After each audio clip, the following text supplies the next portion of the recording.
பெயர் சொல்லி என்னை மதி இழக்கச் செய்வது முறையோ? என்னை உனக்கு பிடிக்கலையா? நீ என்னை வெறுக்கிறியா?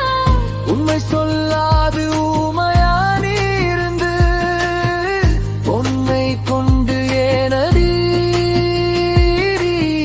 இன்று என்னை கொள்கிறாய்?